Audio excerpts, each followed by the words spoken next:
अस्सलामुअलैकुम नाज़रीन, मैं रानी फ़ातिमा आप सभी का इस्तकबाल है हमारे न्यूज़ मोमेंट उर्दू में। आए देखें।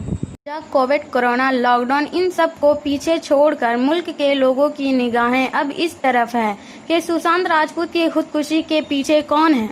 बहुत से लोगों पर इल्जाम की उंगलियां उठाई जा रही है। सीबीआई ने तहकीकात का काम संभाल लिया है।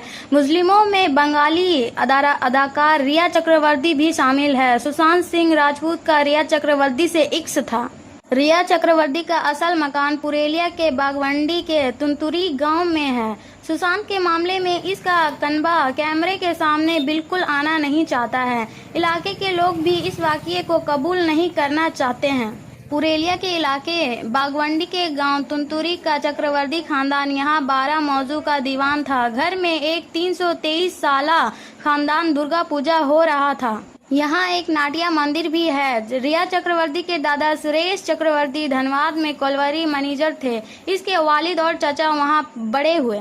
बाद में उन्होंने मुख्तलिफ मकामात का दौरा किया, लेकिन एक वक्त था जब हिंदुस्तान के मुख्तलिफ हिस्सों में बिखरे हुए चक्रवर्ती खानदान दुर्गा पूजा के देहात देखने जाते थे। वो 4 दिन की इबादत के बाद वापस चले जाते थे।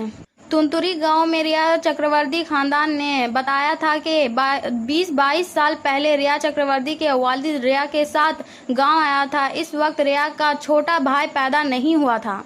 इसका घर अभी बाकी है, चारों तरफ जंगलात, लेकिन वो लोग फिर वापस नहीं आए। इस मतनज़ा मसले के बारे में कनबा का कोई फर्द अपना मुंह खोलना नहीं चाहता है। पड़ोसियों ने बताया कि रिया चक्रवर्ती के अबा वाजदाद इसी गांव से हैं। पड़ोसी जितेंद्र नाथ चतराज। टुंटुरी एक बहुत ही खुशहाल गांव है। एक जमाने में चक्रवर्ती खानदान इस इलाके के दीवान की हैसियत से काफ़ी मशहूर था। आला तालीम याफ्ता चक्रवर्ती खानदान के मेंबरान हिंदुस्तान के मुख्तलिफ हिस्सों में मुख्तलिफ सरकारी आला अहदों पर फायज हैं। चक्रवर्ती खानदान पर इस तरह इल्ज़ाम आयद किए जाने के कोई तासुर भी नहीं कर सकता। साबिक मेंबर पार्लियामेंट वीर सिंह महतो, इलाके के साबिक रकन पार्लियामेंट और तुंतुरी हाई स्कूल के साबिक हेड मास्टर वीर सिंह महतो ने कहा, मुझे चक्रवर्ती खानदान की तारीख मालूम है। ये इस इलाके का पहला पढ़ा लिखा खानदान है। इस खानदान के शिखर चक्रवर्ती के 9 बेटों में 2 बेटे संतु उर्फ सुरेश चक्रवर्ती और एक मंटू रिया के दादा रामानोज चक्रवर्ती हैं। इस वक्त रामानोज चक्रवर्ती वकील थे। सब जवाहरात थे। मुल्क भर में बिखरे हुए हर एक दुर्गा पूजा आता था।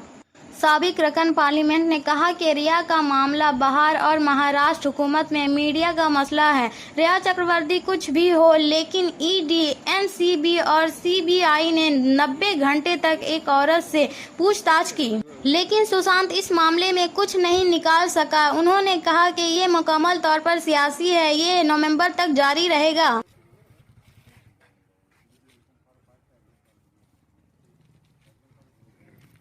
ये तो हम सोचेंगे जो पूरा पूरी साजिश है।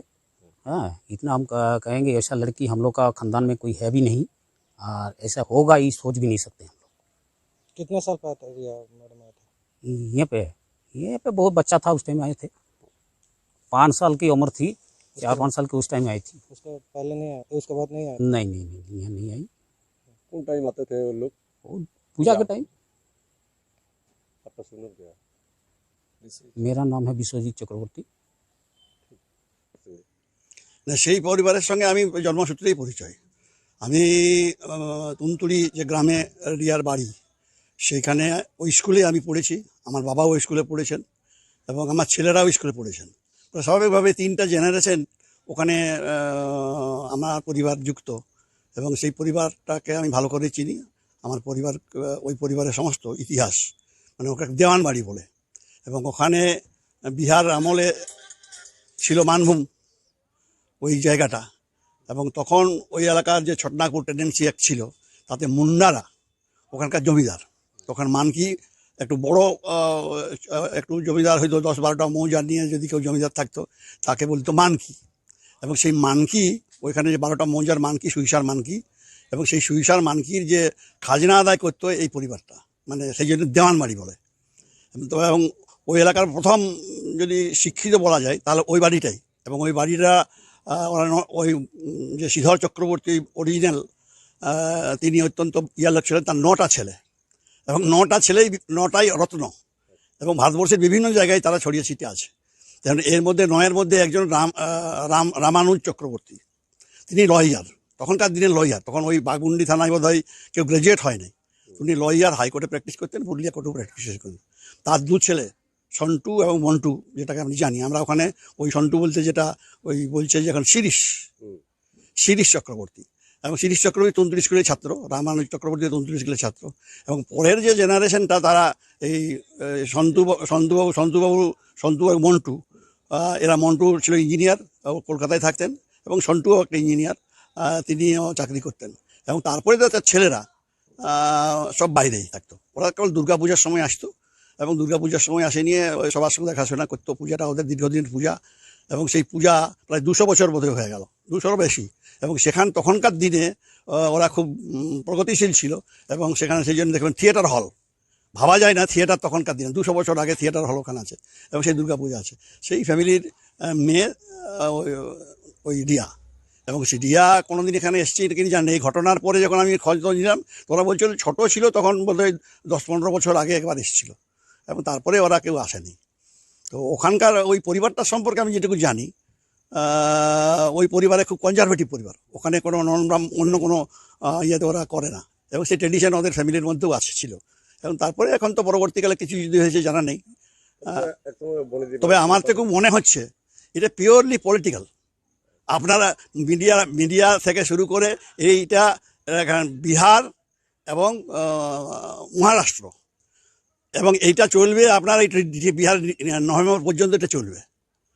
এবং এই সুশান্তকে নিয়ে তো ইতিমধ্যেই বিজেপি ওখানে তার ছবি টবি নিয়ে সিবিআই তারপর চলে এলো, এবং 3টা ধরুন একটা মহিলা রিয়া চক্রবর্তী যাই থাক, কিন্তু তাকে প্রায় 90 ঘন্টা ধরে ইডি সিবিআই যতগুলো আইন, তারপরে নার্কোটিক, এরা সব ইনকোয়ারি করছে। কী এমন ব্যাপার, এবং ইনকোয়ারি করেও এখন পর্যন্ত কিছু পায়নি। শুনলাম গতকাল কাগজে দেখলাম, বা আপনাদের মিডিয়াতে দেখলাম যে তাকে নাকি গতকাল অ্যারেস্ট করেছে। অ্যারেস্ট করে কিছু পায়নি, অর্থাৎ সুশান্ত যে হত্যা করা হয়েছে এ সম্পর্কে, বিহার সম্পর্কে কিছু পায়নি। 90 ঘন্টা জেরা করেও তাকে পাওয়া যায়নি, এবং তাহলে পুলিশ তারপরে হেফাজতে নিল। কারণ পুলিশ হেফাজতে আমার অভিজ্ঞতা আছে যে এখন সরকার, যেটা রাজ্য সরকারই হোক, তারা পুলিশকে কীভাবে এক্সপ্লয়েট করেছিল। আমাদের এখানে আমাদের পশ্চিমবাংলায় এখানে যে পঞ্চায়েত নির্বাচন হলো, সেখানে দেখা গেল আমাদের ছেলেরাকে, যারা ওই তৃণমূলকে সাপোর্ট করবে না, সেই ছেলেগুলোকে বিভিন্নভাবে নার্কোটিক কেসে, গাঁজার কেসে প্রত্যেক থানায় বিভিন্ন মামলা করেছে। তো এইটাও এক নার্কোটিক কেস বলে আমার মনে হয়।